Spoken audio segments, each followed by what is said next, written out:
فَأَيْنَ تَذْهَبُونَ? So what other path would you take? Where are you going to go? What's the plan? Like, okay, now what? What are you going to do?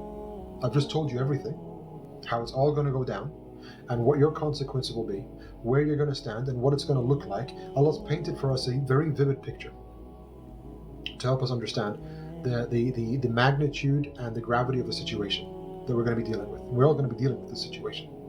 This isn't like, oh yeah, this is one of those stories, like Nuh alayhi salam, there was a bunch of bad guys, they got flooded, there was Thamud, and then there was Ad, and there was all these different tribes, there was Fir'aun and so forth. No, it's about to come.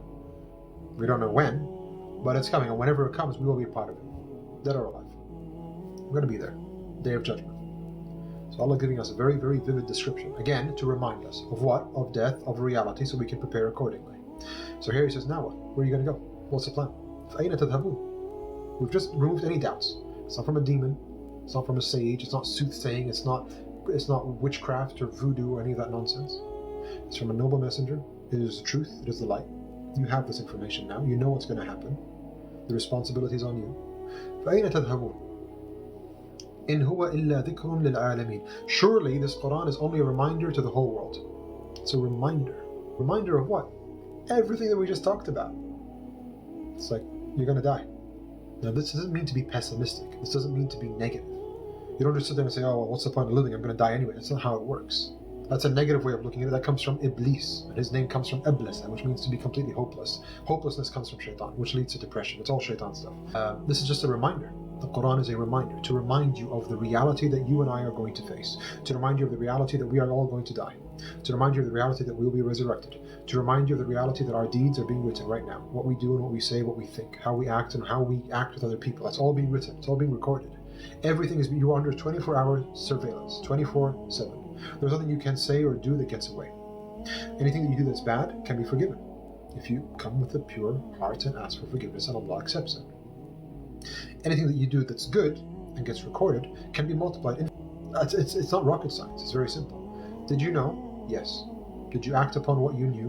No. That's it. There's no need for further discussion. Allah says this is a reminder. Well, to who? To the world, to the whole world. لِمَنْ شَاءَ مِنْكُمْ أَنْ يَسْتَقِيمَ. But who of the world? To whoever of you wills to take the straight way. Yani, this is a reminder to the world. But in that whole world, there are a few people who will want to seek the path. And another verse we see in a different chapter, وَلَا تَجِدُ أَكْثَرَهُمْ شَاكِرِينَ. You'll find the majority of people are not grateful. The majority of people are misguided. أَكْثَرَهُمْ ضَالِّينَ. They're mostly misguided. They're lost. They're not interested. They don't care.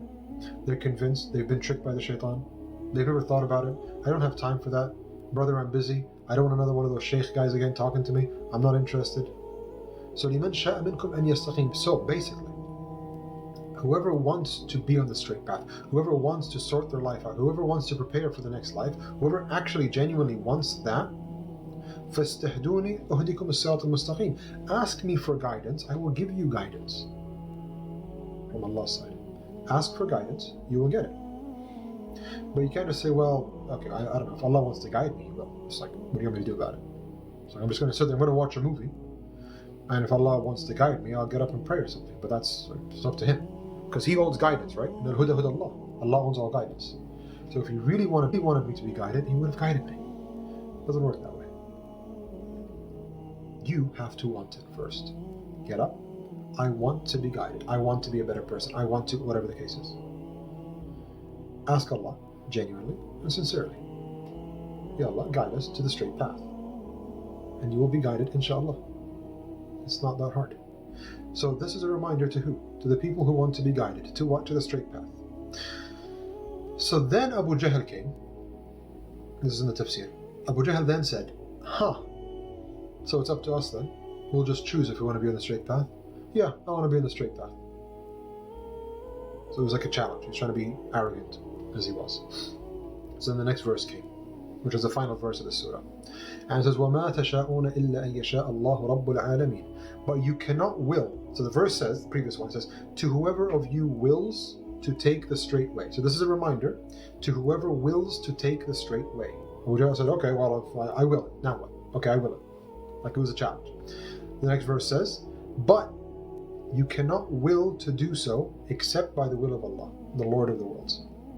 So you can't say, okay, yeah, I will it, even if you will it. If Allah doesn't will it for you, you will not get it. And that was like, there was literally a response in the books of tafsir. It says this came down for that Abu Jahl comment.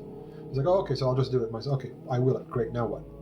And so Allah's saying, okay, even if you will it, وَمَا تَشَاءُونَ إِلَّا أَن يَشَاءَ اللَّهُ رَبُّ الْعَالَمِينَ.